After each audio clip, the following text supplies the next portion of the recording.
네, 다음 소식입니다. 지난해 강원도는 레고랜드 사태로 한바탕 홍역을 치렀습니다. 올해 초 겨울 휴장에 들어갔던 레고랜드가 다음 주에 다시 문을 엽니다. 네, 지난해 방문객 수가 적어서 기대에 못 미친다는 평가가 많았는데요. 올해는 좀 사정이 달라질 수 있을까요? 보도에 전소연 기자입니다. 지난해 춘천 중도에 문을 연 레고랜드입니다.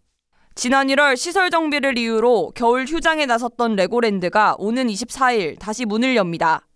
당초 매년 200만 명이 찾는 인기 관광지가 될 것으로 기대를 모았지만 레고랜드의 지난해 성적표는 기대 이하입니다.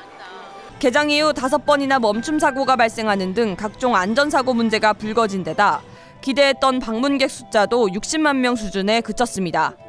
이 숫자 역시 춘천시가 통신사 빅데이터 등을 통해 자체 추산한 것으로 레고랜드 측은 실제 방문객 숫자를 공개하지 않고 있습니다. 글로벌 기업이라서 영업 비밀이라고 하는데 이게 뭐 본인들이 돈 다 내서 지은 게 아니잖아요. 그럼 경제 유발 효과가 어느 정도 일어나는지 파악이 되고 그거에 대해서 도민들에게 설명을 해야 되는 부분들이 있는데 그거의 가장 기초적인 부분들이 그 입장객 수거든요.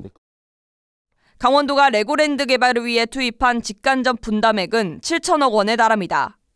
레고랜드 테마파크 수익이 발생할 경우 강원 중도개발공사를 통해 임대료 형태로 배당금을 받을 수 있지만 연매출이 400억 원 이하에 그칠 경우 단 한 푼도 받을 수 없습니다. 레고랜드 측은 24일 재개장을 앞두고 달라진 모습을 예고하고 있습니다. 향후 5년간 1,000억 원을 투자해 새로운 테마파크로 거듭날 계획인데 올해부터 야간 개장을 실시하고 물놀이 시설도 추가 도입할 예정입니다.